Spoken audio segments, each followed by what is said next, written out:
Youssef. Bonjour Monsieur Marakchi, Bonjour Madame Ziani. bienvenue parmi nous. Merci d'avoir accepté notre invitation. Bien, écoutez, c'est la moindre des choses. Quand on est si gentiment invité, c'est moi qui vous remercie pour l'invitation. Merci Sidi pour votre soutien et pour votre engagement. Je rappelle que vous êtes vice-président de la CGEM et président de la commission fiscalité et douane et que dans le cadre du projet de contribution de la COVAD au modèle de développement, vous aviez présidé en août et septembre dernier le comité qui portait sur la fiscalité et le financement des industries vertes. C'est tout à fait exact. On attend encore Monsieur Youssef ou Alors, je vous propose d'introduire la thématique le temps qu'il nous rejoigne Oui. pour ne pas faire attendre nos téléspectateurs plus longtemps. Oui. Ben, vous savez, merci Madame Ziani. Tout le monde sait en fait que le cœur du problème ou le nerf de la guerre, c'est l'argent, c'est le financement. Et d'un côté, les entreprises ont besoin de se financer. Et au niveau de la fiscalité verte, en fait, le problème, et que ce soit le recyclage ou les problèmes qui sont généralement liés à l'écologie et à l'environnement, le problème, c'est que c'est souvent pas le cœur de métier des entreprises. Et donc le problème du financement est un problème qui est nodal parce que l'entreprise ne peut pas et ne devrait pas mobiliser des fonds pour des éléments qui ne sont pas liés à sa croissance. Ça peut être lié à sa compétitivité, bien évidemment, c'est donc une question de réglementation, mais également une question de taxation. Et donc le cœur du problème, c'est le financement d'un côté et la taxation de l'autre. Donc nous avons besoin de mettre en place des mécanismes de financement qui soient innovants, qui soient adaptés à la fois aux projets industriels de grande envergure et aux micro-projets de recyclage et de valorisation. Et donc je pense que le modèle le plus adapté en termes de financement, c'est précisément des modèles du type des Energy Service Company qui financent finalement de l'extérieur une action qui va permettre une amélioration de la compétitivité. Et donc l'entreprise extérieure de financement va ponctionner une partie de la marge qui va être dégagée grâce au passage vers l'économie verte et vers le recyclage. Donc, de même que du point de vue fiscal, il y a une rupture qui doit s'opérer parce qu'aujourd'hui, l'économie marocaine a choisi d'être une économie qui est ouverte et elle ne peut pas continuer à financer la solidarité nationale et l'effort d'adaptation à l'environnement par une ponction sur la production. Parce que toute ponction sur la production grève la compétitivité et ce faisant empêche finalement le développement et la transformation du pays et des entreprises en particulier. Donc il y a besoin d'avoir un cadre fiscal incitatif, attractif et adapté aux besoins des opérateurs et des impératifs éco-environnementaux marocains et internationaux. Donc les mesures prioritaires pour nous, comme je l'ai annoncé en fait dès le départ, c'est finalement si on ne peut pas se financer sur la, vous m'entendez allô? Oui, on vous entend, Sidi. On vous entend. Oui, si on ne peut pas se financer par une ponction sur la production, il faut se financer soit par une ponction sur les marges qui sont dégagées supplémentaires, soit par une ponction sur la consommation. Et donc, nous proposons de mettre en place un fonds dédié aux industries, aux investissements verts et à la transformation d'un côté, à la performance industrielle de l'autre, des acteurs économiques. Et d'abord par la mise en place d'une éco-sociotaxe qui serait donc payée en fait par le pollueur d'abord, c'est-à-dire la taxation devrait aller dans le sens de pénaliser celui qui pollue, celui qui provoque finalement la pollution, qui peut être d'ailleurs c'est pas forcément l'entreprise qui transforme, ça peut bien évidemment être le consommateur. C'est un consommateur désire avoir un emballage en plastique, c'est lui qui devrait être taxé parce qu'il consomme du plastique et non pas l'entreprise parce qu'elle lui a servi ce qu'il voulait. De même que l'intermédiaire devrait également être, disons, incité à choisir des éléments qui soient moins polluants. Et donc ce que nous proposons, c'est finalement une déduction à toutes les étapes du coût de la pollution. C'est-à-dire, c'est un peu sur le modèle de la TVA. C'est-à-dire, au lieu d'introduire finalement une taxation qui est faite sur la valeur, on ferait plutôt une taxation qui est faite sur l'élément de la pollution, qui est finalement une question de volume. C'est-à-dire, sur le volume qui est consommé, il y a une taxe qui serait prélevée. La taxe serait reportée sur la facture et déduite par l'intervenant suivant, donc qui est un intermédiaire. Et finalement, pour être payé par le consommateur final, de façon à ce que la boucle soit bouclée et qu'on n'opère pas une ponction qui finalement pèserait sur le transformateur. Parce qu'auquel cas, si c'est le transformateur, le transformateur ne transformera plus et on sera donc forcé à importer les produits. Pour ne pas en arriver là, c'est un peu au niveau social ce qui se passe dans certains pays avec ce qu'on appelle la TVA sociale, ce qui a été mis en place par exemple en Allemagne et au Danemark. Donc c'est un peu sur ce modèle-là que nous aimerions nous positionner en sachant que la TVA au Maroc est déjà élevée et donc on ne partirait pas sur la valeur, mais on partirait plutôt sur des éléments qui sont liés à la consommation matière. Monsieur Merakchi, avant de procéder à la mesure suivante, j'aimerais interpeller Monsieur Chaprol sur cette question d'éco-sociotaxe. Vous, en tant qu'entrepreneur aujourd'hui, en tant que valorisateur de déchets, comment est-ce que vous voyez cette mesure? Chérine, vous m'entendez? Oui, parfaitement. Oui. D'accord. Donc, moi, je voudrais aller dans le sens aussi de ce qu'a dit M. Merakchi. L'économie circulaire ou la gestion de déchets, elle a besoin effectivement de financement. Et là, je ne parle pas de financement de l'investissement, mais elle a besoin de financement pour mieux s'organiser dans toutes les chaînes de valeur. Et on a 3 ou 4 grosses chaînes de valeur. On a les déchets industriels, les déchets ménagers, les déchets agricoles. Et toutes ces chaînes de valeur sont sous la responsabilité de parties prenantes différentes. Et toutes les parties prenantes qui sont impliquées dans la chaîne de valeur n'ont pas les moyens aujourd'hui, si je prends particulièrement le cas des déchets ménagers, le ministère de l'Intérieur ou les communes n'ont pas les moyens de financer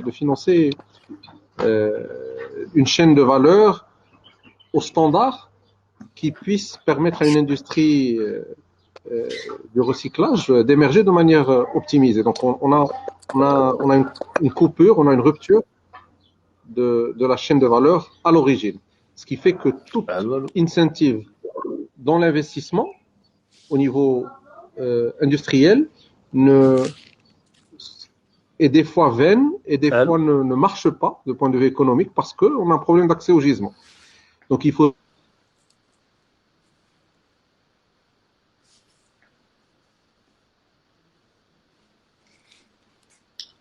Youssef, on a un petit peu perdu Youssef. Je crois qu'il est de retour là. Non, moi je suis toujours là, mais par contre, je Oui, n'entends pas. vous êtes là. Il me semble que Youssef a un petit souci de réseau. Alors, je ne sais pas si vous... Oui, Chérine? Oui, là on vous entend. Allez-y. Donc, l'idée de dire on crée un package fiscal, une petite taxe qui permet de financer le social et le recyclage et la fin de vie des produits, c'est quelque chose d'important. J'entends bien Sel Merakchi quand il dit qu'il ne faudrait pas qu'on crée un discriminant positif des produits importés ou des produits non industriels. Et c'est là où l'exemple européen parle de metteur sur le marché, c'est-à-dire l'importateur, le distributeur. Et effectivement, c'est une sorte c'est l'équivalent d'une TVA que nous gérons ou d'une TIC, on va dire, qu'on avait la TIC sur les produits pétroliers qui est prélevée au moment de l'entrée sur le territoire national. On déclenche cette taxe et cette taxe devrait financer et améliorer les conditions. Donc, elle servirait à 3 rubriques de point de vue économie circulaire. Augmenter la sensibilisation. 2, améliorer les projets de collecte. Et 3, aider et stimuler les projets d'investissement dans l'industrialisation et la valorisation. Pour moi, ce sont les 3 rubriques. Bien sûr, greffer dessus ou se greffer sur une taxe sociale, c'est pertinent parce que de point de vue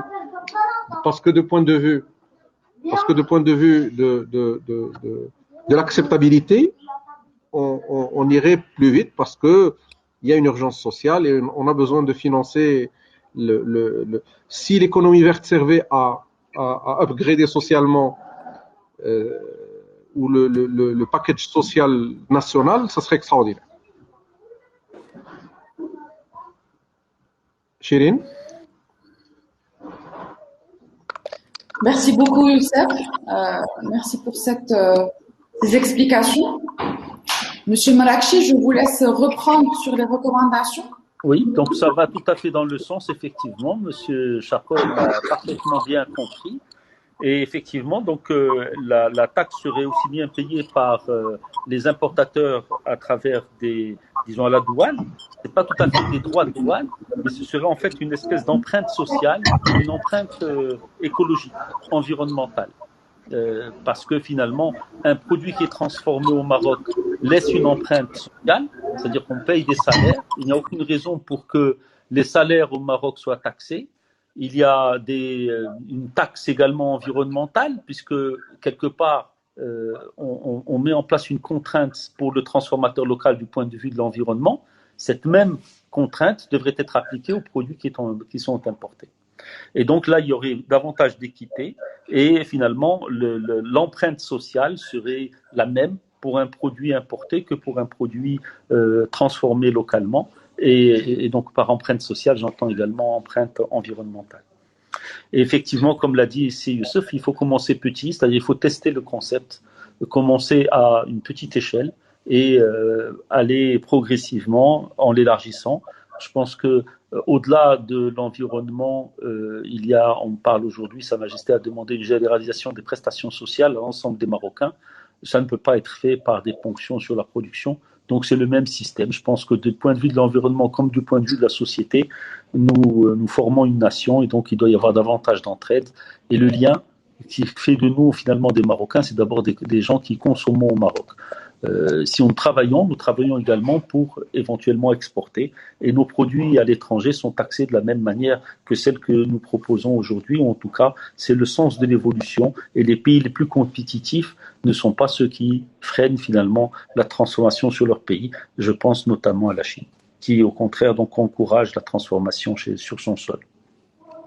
Donc il y a bien sûr au niveau des déchets, il doit y avoir une industrie de valorisation des déchets de façon à ce que cela renforce la compétitivité, puisque nous allons davantage taxer, disons, la production de ces déchets. Le recyclage des déchets devrait être finalement encouragé. Il est normal dans ces conditions qu'on mette en place effectivement l'économie circulaire qui consiste précisément à récupérer les produits qui ont été, disons, les rejets de transformation de façon à ce que finalement il y ait moins de déchets possibles. Et de la même façon, au niveau de enfin de l'empreinte carbone des transformations locales, il y a le même concept en fait, parce que d'un côté il faut être sobre, de façon à ce qu'il n'y ait pas de surplus qui soit inutilement gaspillé. Donc c'est une question de sobriété. Le deuxième point, ça doit être évidemment l'efficacité, c'est-à-dire on doit faire le maximum en utilisant le minimum. Donc on doit être plus efficace et ensuite on doit être renouvelable, on doit recycler les produits. Et donc c'est le même cycle au niveau de l'industrie ou des émissions de gaz à effet de serre que lorsqu'on parle des déchets, qui soient au niveau des déchets, disons au niveau de l'agroalimentaire, comme au niveau des déchets solides ou des déchets gazeux. C'est exactement le même principe. C'est encourager finalement la récupération des déchets et leur transformation. Et donc, bien évidemment, dans ces conditions, nous avons besoin de mettre en place des financements qui favorisent l'intégration des produits avec une empreinte carbone basse et qui utilisent des énergies produites à base des déchets.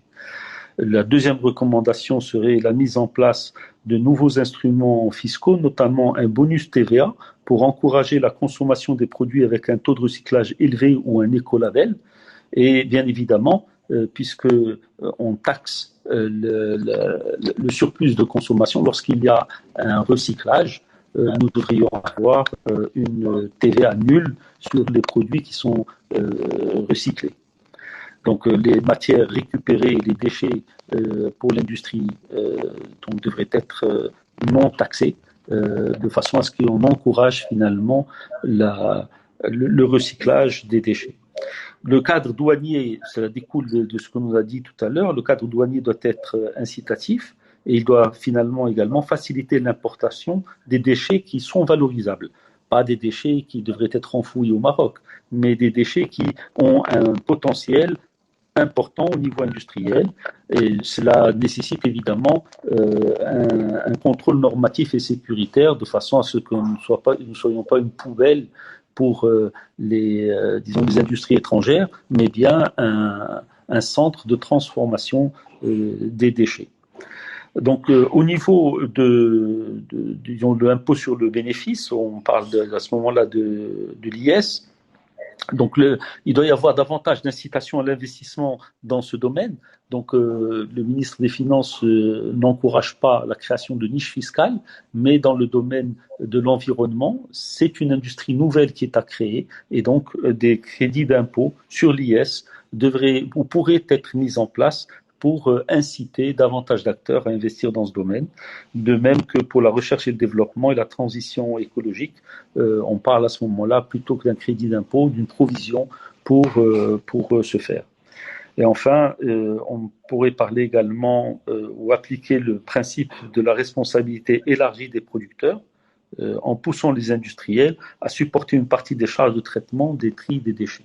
Donc, bien évidemment, s'il y a un cadre incitatif, en même temps qu'il y a une incitation, il doit y avoir davantage de responsabilité de la part des industriels pour aller dans ce sens. Donc, c'est ça, ce sont là les principales dispositions que nous avons proposées au sein de la COVAD et que nous avons soumis à la Commission. Voilà, et donc, si vous avez des commentaires. Oui, j'aimerais bien construire sur le dernier point, parce que moi, je sais que lors des échanges, il y a un point de l'équité qui a été très souvent abordé, M. Marrakchi, et je trouve qu'il y a un point sur lequel le Maroc devrait exiger de l'équité territoriale, dans le sens, je suis une marque internationale, j'ai un programme d'économie circulaire de par le monde, je suis dans l'obligation de faire certaines initiatives dans plusieurs pays, et dans ce territoire, au Maroc, je ne fais rien du tout. Il faudrait que ce ne soit plus acceptable. Les engagements des multinationales au niveau mondial, leurs engagements devraient être reflétés sur le terrain. Ils devraient être matérialisés. Quand j'achète une marque internationale, il y a le logo que je gère la fin de vie de ce produit, ou c'est un produit recyclable, ou c'est un produit recyclé. On ne peut pas accepter que le Maroc soit exclu des programmes qui existent dans la majorité des pays lorsque la réglementation l'oblige, ou lorsque la compagnie met en œuvre sur le terrain ses programmes environnementaux et ses engagements environnementaux. Je vais prendre l'exemple le plus connu, Coca-Cola, qui a un engagement très très fort à l'horizon 2025 en Europe, 100% des emballages recyclés. À l'horizon 2030, en Afrique, 100% des emballages recyclés. On essaie de développer avec Coca-Cola un programme de collecte. Je sais qu'ils sont en train de déployer beaucoup de moyens, de ressources, d'argent pour mettre en œuvre sur le territoire national ce genre de programme. Toutes les multinationales ont ces engagements. Et malheureusement, on n'arrive pas à refléter sur le terrain, et on devrait, en tant que territoire, on devrait exiger, ces multinationales exigent d'être traitées de manière paritaire, où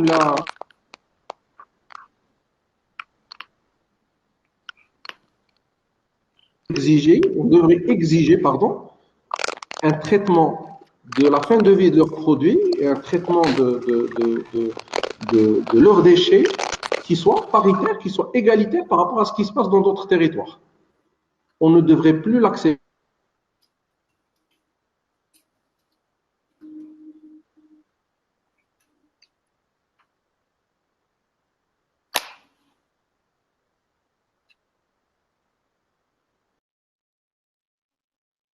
On a perdu Youssef.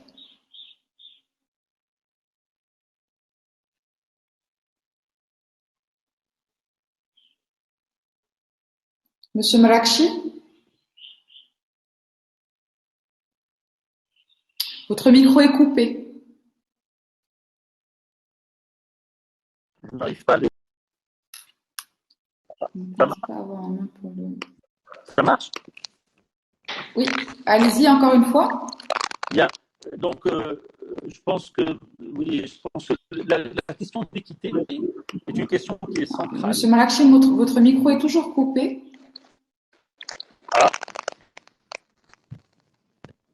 Alors, très bien. Là, c'est rétabli et Youssef est de retour. Vous m'aviez perdu. Oui, on t'avait perdu. J'espère que mon point est passé parce que je me suis compliqué pour le sortir.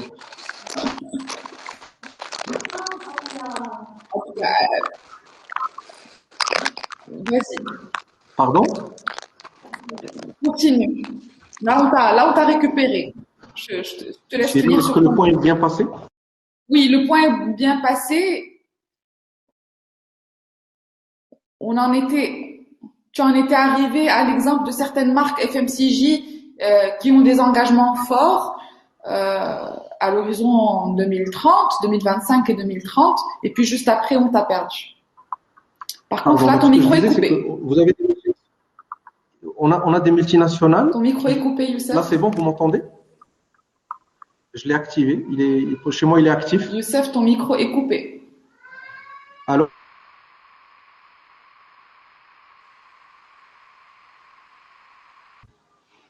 Chérine, vous m'entendez? Voilà, c'est bon. Il est actif chez moi. Très bien. Là, c'est bon, ça marche. On t'entend. Vous m'entendez? J'enlève la caméra. Est-ce que c'est mieux? Oui, on t'entend. Parfait. Donc, ce que je disais, c'est que certaines multinationales et la majorité des multinationales ont des programmes de sustainability très forts, des engagements clairs. Donc, j'ai pris l'exemple de Coca-Cola qui a un objectif à horizon 2025 en Europe de récupérer 100% de ses emballages et à l'horizon 2030 en Afrique. Et qui est en train d'initier un certain nombre de projets au Maroc. Et je trouve ça, c'est extraordinaire. On ne devrait plus permettre à aucune compagnie de traiter le territoire marocain de manière différente, de point de vue sustainability, que ce qu'elles ne font dans d'autres pays. Comme on leur assure une parité par rapport aux entreprises locales, dans les conditions d'exercice de leur business, on devrait aussi exiger à ce qu'elles prennent leurs responsabilités. Vous m'entendez? Il s'agit de mettre en œuvre, quand il s'agit de mettre en œuvre leur programme de sustainability sur le territoire marocain et africain. Je ne sais pas si le point est clair maintenant ou pas. Parfaitement, Youssef. Je reviens vers Simrakchi qui entre-temps avait aussi... On devrait exiger une équité.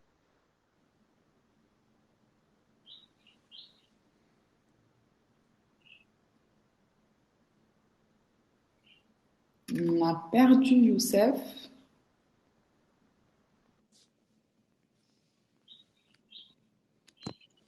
Monsieur Mrakchi, est-ce que vous m'entendez?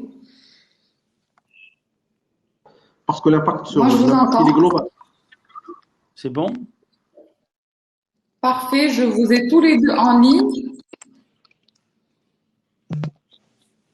Monsieur Mrakchi, je vous laisse rebondir sur cette question d'équité et de projets innovants par des marques, des metteurs en marché.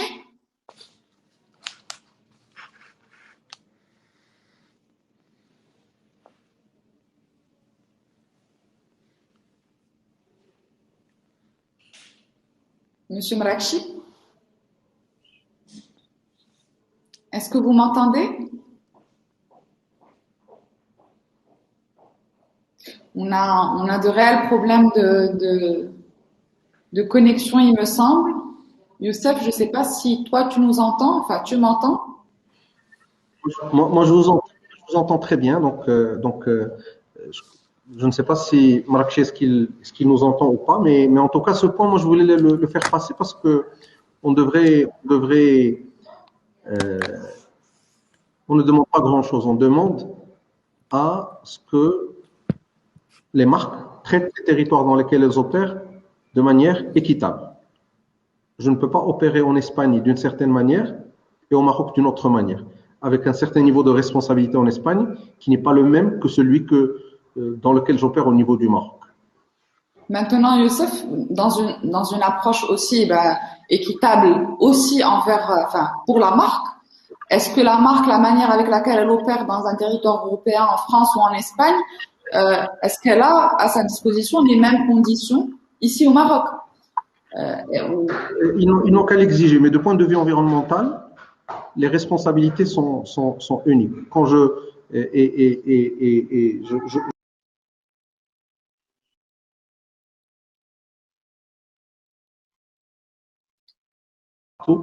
mais les engagements qu'elles ont au niveau de l'économie circulaire, elles n'arrivent pas encore à les faire émerger. Je le dis et je le disais tout à l'heure, moi je ne doute pas de la bonne foi des marques et je sais que l'amorçage est toujours compliqué, mais il faut un peu de courage et il faut un peu de drive et du leadership. Le leadership, c'est quand on est une marque mondiale, leader sur une industrie, quand on a défini un cap sur la sustainability, il faut s'assurer que dans tous les territoires dans lesquels j'opère, qu'il y ait une initiative.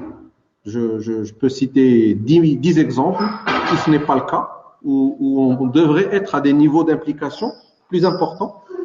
On connaît, toi et moi, très bien l'exemple de Tetra Pak qui a monté son usine en Tunisie, qui a un engagement. Au Maroc, il n'y a pas de projet. Non, ça ne doit plus être un tabou entre nous que de parler de ces cas et de dire il faut qu'on pousse ces marques, ces grandes entreprises qui opèrent de manière responsable, à ce qu'elles s'impliquent un peu plus et à ce qu'elles contribuent à l'émergence de cet écosystème qu'on est en train d'essayer de construire parce que elles ont les moyens, elles ont les capacités humaines, intellectuelles et financières pour pouvoir nous aider à faire émerger cet écosystème. Écoute, moi je te rejoins dans ta réflexion par rapport à la responsabilité des marques, qu'elles soient ici ou ailleurs. Effectivement, l'amorçage est plus compliqué parce que le marché n'est pas le même, la réglementation n'est pas la même et que la maturité surtout des dispositifs n'y est pas encore. Mais il est clair que les engagements doivent être portés de la même manière et que des initiatives doivent naître et voir le jour petit à petit. Je ne sais pas si on a récupéré Monsieur Morakchi entre-temps. Je te laisserai, si tu le permets, Youssef, me donner ton avis avant de conclure sur la question de la TVA sur le déchet. Et puis, si on récupère Monsieur Morakchi, on conclura pour passer au panel suivant. La TVA sur les déchets crée vraiment un vrai problème je crois qu'on a récupéré ces Morakchi.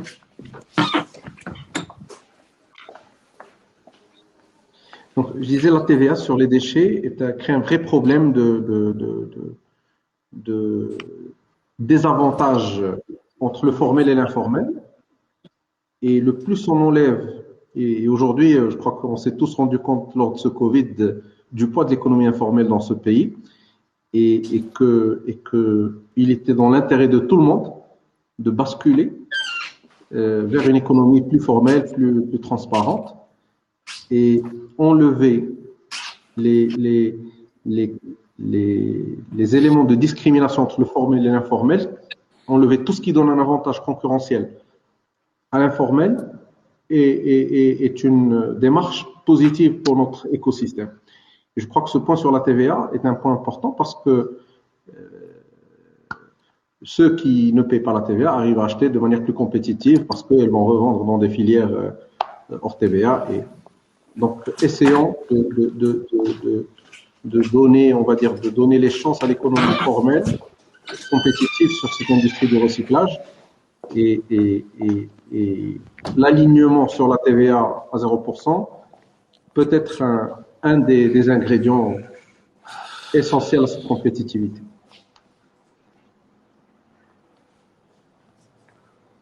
Chérine? Monsieur Mrakchi, est-ce que vous nous entendez? Il me semble que non. Monsieur Mrakchi? Je pense que Monsieur Mrakchi a un problème de connexion. On a quelque peu fait le tour des différentes recommandations en matière de financement et de fiscalité qui avaient été apportées dans le cadre du projet de contribution de la COVAD au modèle de développement. On a survolé les sujets d'éco-contribution, de responsabilité élargie des producteurs et des metteurs en marché, mais aussi de TVA et de financement. Je vous remercie tous les deux pour la qualité de ces Chérine, échanges, pour vos interventions. Youssef, ton micro est coupé. Je l'ai remis en... Je ne sais pas si tu m'entends. Et là? Je ne sais pas si tu m'entends, là, est-ce que c'est mieux? Chérine?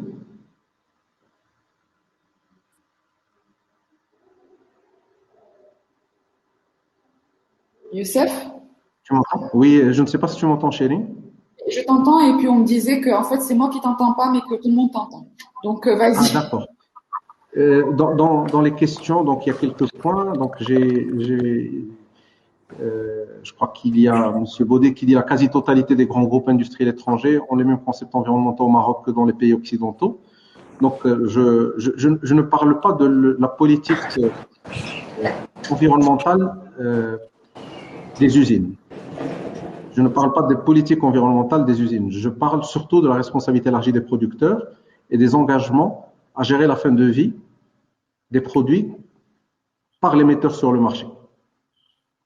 Quand je suis Pepsi-Cola, quand je suis Danone, quand je suis Coca-Cola, quand je suis Unilever, quand je suis Procter, quand je suis Mondelez, quand je suis toutes ces grandes marques de grande consommation internationale, dans les pays dans lesquels elles opèrent, elles sont soumises à la responsabilité élargie des producteurs et gèrent la fin de vie de leurs produits en finançant, en payant une éco-taxe, une éco-contribution ou en organisant elles-mêmes des filières de collecte pour diminuer l'impact des emballages en fin de vie et des produits en fin de vie sur le système de gestion de déchets. Cette démarche n'existe pas encore au Maroc. On est en train de la pousser. On a quelques initiatives qui vont émerger, mais on devrait beaucoup d'entreprises avancent à petits pas, alors que la criticité dans notre pays est importante et il va falloir plus de volontarisme de chez ces compagnies.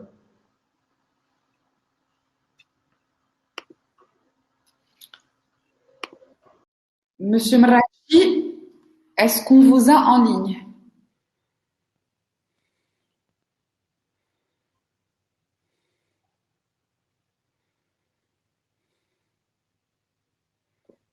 Le souci de connexion semble persister avec Monsieur Mrakchi. Je pense qu'on va devoir conclure pour libérer la technique pour pour le prochain panel. En tout cas, merci beaucoup encore une fois pour ce débat et pour la qualité de vos interventions.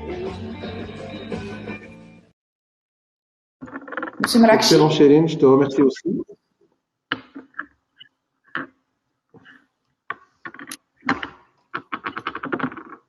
Au revoir. Au revoir. Merci, Youssef.